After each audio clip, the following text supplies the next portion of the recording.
Yosa, kembali lagi di Kakoi Anime. Dan ya, ini dia full review manga One Piece chapter 1181 yang berjudul God and Devil. Dimana ya chapter kali ini ditemani dengan cover request seperti ini, yang mana kita bisa melihat ada Carrot di sana yang sangat anggun. Tapi bener dah, ini dari kemarin ini ikan apa sih? Dan di sini diketahui kalau cover request ini berjudul Carrot bernyanyi sambil jalan santai di atas hiu panda yang lagi tidur di laut. Hah? Hiu panda? Oke, chapter kali ini diawali dengan komentar editor yang berkata, kenangan 14 tahun yang lalu. Dimana ya, di panel ini kita melihat Loki mengenang perkataan Harald yang berkata, aku adalah raja terburuk di Elbaf. Kau harus membunuhku dan ambil posisi raja, Loki. Sementara itu, kita bisa melihat Loki berkata kepada Imu kemudiannya, yang di chapter lalu ya kita tahu kalau Imu menganggap kalau Harald adalah pelayan. Dan di sini Loki berkata, dia hanya berumur 144 tahun. Biasanya Giant hidup sampai 300 tahun lebih. Dia benar-benar mati terlalu cepat.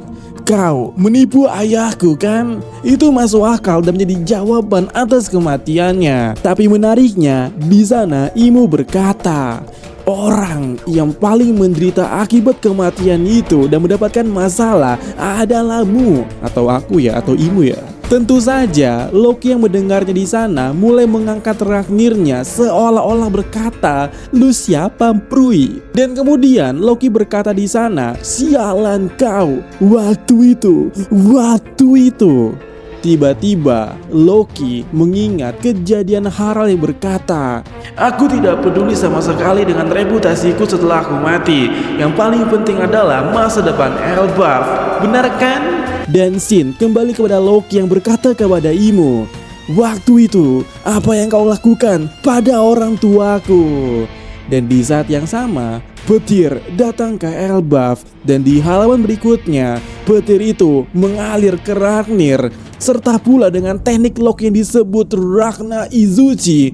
Loki menghantamkan Raknirnya tepat ke arah Imu. Tetapi sebelum mengenai Imu dengan tongkat api hitamnya di sana mengeluarkan semacam soul api hitam yang sangat berwajah iblis. Dan di panel itu ya, atau di panel berikutnya terjadi benturan di antara keduanya. Benturan yang sangat dahsyat, benturan haki raja yang menciptakan serangan celah di antara serangan mereka itu tanpa bersentuhan. Dan ledakan besar kemudian terjadi di area tersebut.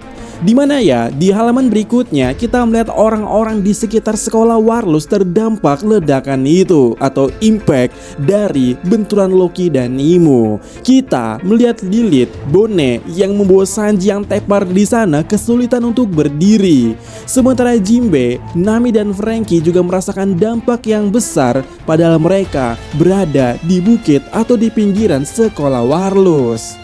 Kemudian di panel berikutnya Loki berkata di sana, tak kusangka dia menahannya. Apa-apaan dengan api hitam itu? Kekuatan seperti apa yang kau miliki?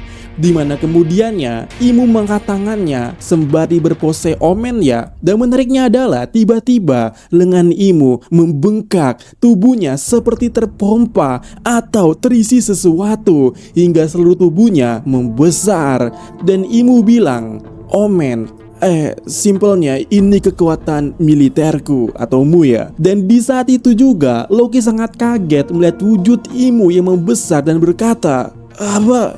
Gigantifikasi.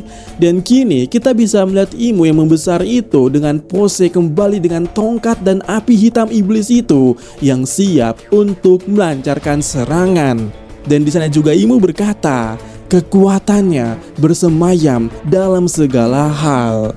Lalu di panel berikutnya, Imu kembali beradu dengan palu Loki di sana dan clash cukup hebat terjadi di antaranya. Tapi di panel berikutnya, Imu tampak sengaja menghindar dan melompat tepat di atas kepala Loki. Dan saat di mana Loki melihat ke atas, Imu sudah bersiap dengan posenya.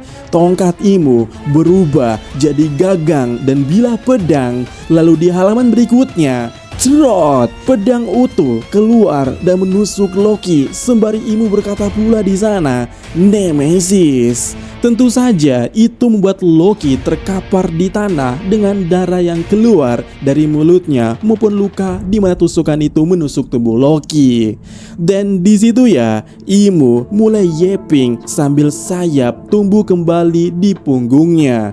Imu terbang di sana dan berkata, manusia, Ningen adalah makhluk yang mendambakan kekuatan. Namun kekuatan yang didambakan itu bisa diperoleh dengan terlalu mudah melalui kebebasan moral yang rusak, korupsi, penyerahan yang lahir dari kepentingan bersama, sebuah kontrak perjanjian, dan aura iblis yang penuh iri yang dibutuhkan untuk mewujudkannya.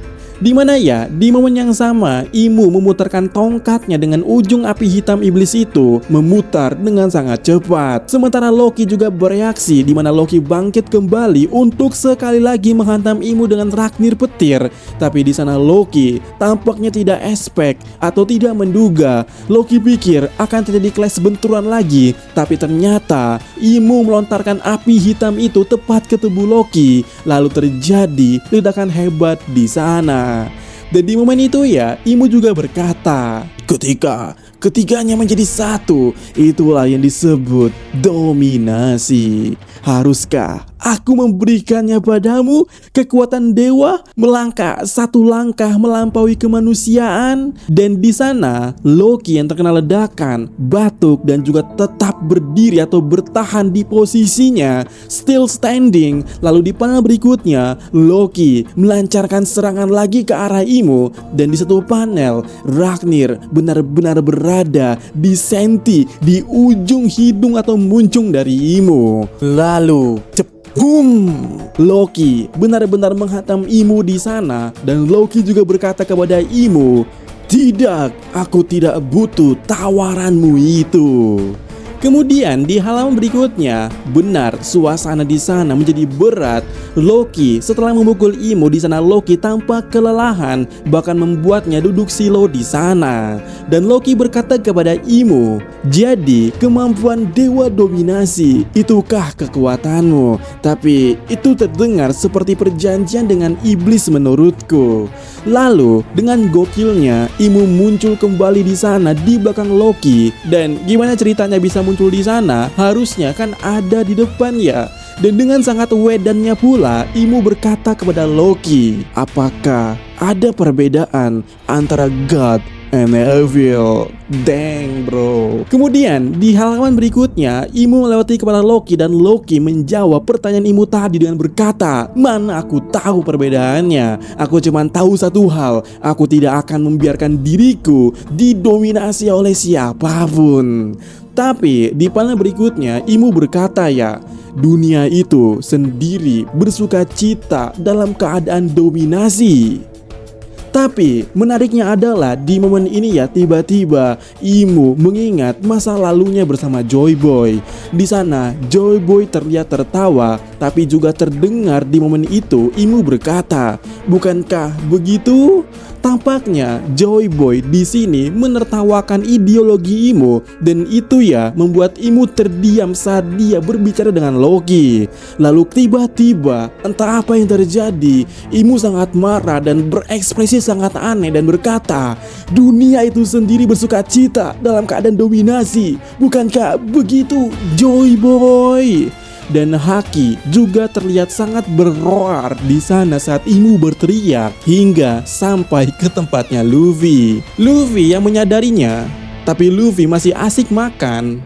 Di mana Luffy berkata di sana, Aku mau lebih. Ayo, dapatkan lebih banyak makanan, harus banyak. Aku belum pernah merasakan hal seperti ini sebelumnya. Dimana kemudiannya di panel berikutnya terlihat Luffy badannya sudah bongsor di sana, tapi Luffy tetap ingin memakannya dan berkata pula di sana, "Sial, ini sangat berat. Rasanya seperti aku kehabisan napas. Apa-apaan haki orang ini? Kalau aku tidak menghabiskan semua ini, kita tidak akan bisa menang. Ayo makan lagi, makan lagi." Yap, di sini Luffy ya merasakan ancaman yang begitu nyata. Bahkan Luffy harus menciptakan persiapan yang matang untuk melawan sosok haki itu, yaitu makan lebih banyak. Kemudian di halaman berikutnya atau halaman ganda terakhir pada chapter kali ini, kita melihat Loki yang tadi melihat Imu tantrum gak jelas dipukul Loki dengan begitu kencang hingga Imu melayang nyunsep ke batang pohon Adam. Dan di sana Loki tampak kesal. Loki berkata kepada Imu pada waktu dia melempar Imu ya, kau sedang berada dalam pikiranmu kan? Katakan kepadaku satu hal, apakah kau sedang meremehkanku, ha? Kemudian di panel berikutnya Loki berubah jadi Nidhogg. Imu panik melihatnya karena Loki sudah bersiap dengan Thor-himnya. Tapi Imu juga mulai mengangkat tangannya dengan teknik Omen. Dan kemudian di halaman berikutnya kita bisa melihat Loki menembakkan Thor-himnya tepat ke arah Imu dan terjadi ledakan.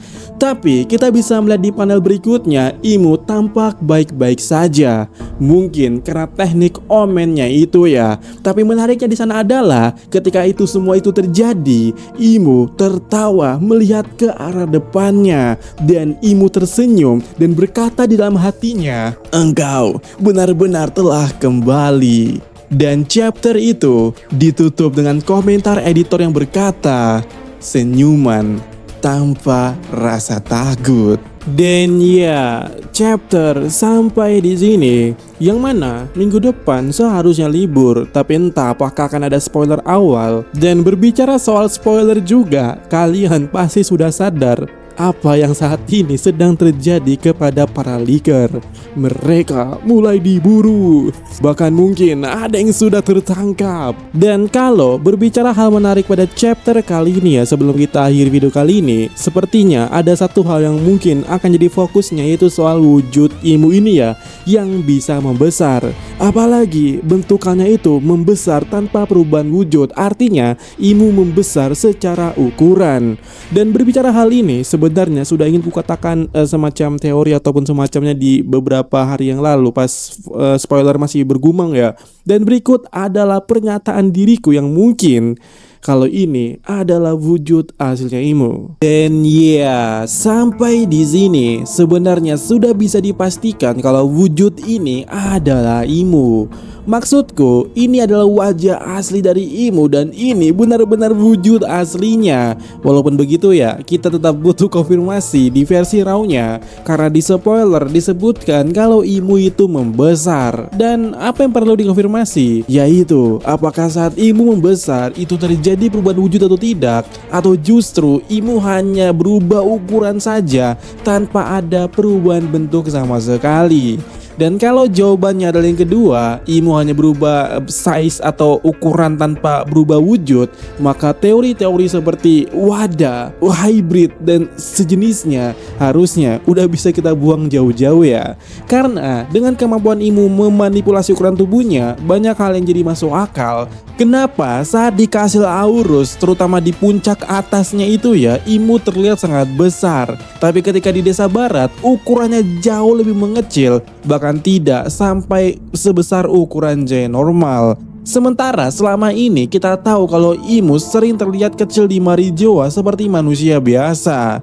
Jawabannya sekarang mungkin adalah itu tadi, bahwa Imu bisa memanipulasi ukuran tubuhnya. Dan seharusnya seperti itulah kemungkinannya, karena ya Killingham dan Sommer langsung mengenali wujud Imu yang ada di Elbaf ini. Dan apakah hal seperti ini pernah terjadi sebelumnya? Apakah Imu pernah ke mode bertarung dalam ratus tahun terakhir? Harusnya nggak pernah kan, kecuali emang seperti inilah wujud Imu. Ditambah lagi ya, saat insiden Cobra dalam wujud kecil pun Imu sudah memperlihatkan ciri khasnya, yaitu ada ekor iblis di marijoa. Jadi pada dasarnya wujud Imu ini emang seperti ini. Mau dia kecil, besar, atau sangat besar, bentukannya tetap sama sedari awal. Min, bukankah siluetnya Imu itu bermahkota? Kok nggak bermahkota? Lah, kalian pikir siluetnya Loki tidak pakai mahkota kah? Iya, siluetnya Loki itu memakai mahkota. Dan menariknya, baik Imu maupun Loki itu sama-sama punya tanduk. Dan dalam beberapa skenario, tanduk bisa melambangkan mahkota. Jadi sekarang pertanyaannya adalah, apakah Lily nantinya bertanduk atau benar-benar memakai mahkota? Dan hal ini juga bikin aku mulai berpikir tentang siluet Joy Boy yang melawan raja-raja bermahkota. Jangan-jangan sebenarnya yang dilawan Joy Boy adalah pasukan iblis bertanduk. Jadi ya, kembali ke topik awal, harusnya sekali lagi ini mungkin wujudnya Imo. Ini adalah wujud yang berbicara dengan Harald, yang berbicara dengan Cobra, merobek foto Kurohige dan Luffy, dan juga yang bilang, Imu nak Vivi boleh? Semua itu dilakukan oleh sosok yang sama, dan ini adalah Imu. Karena apa? Karena Imu bisa memanipulasi ukuran tubuhnya. Dan bagaimana menurut kalian?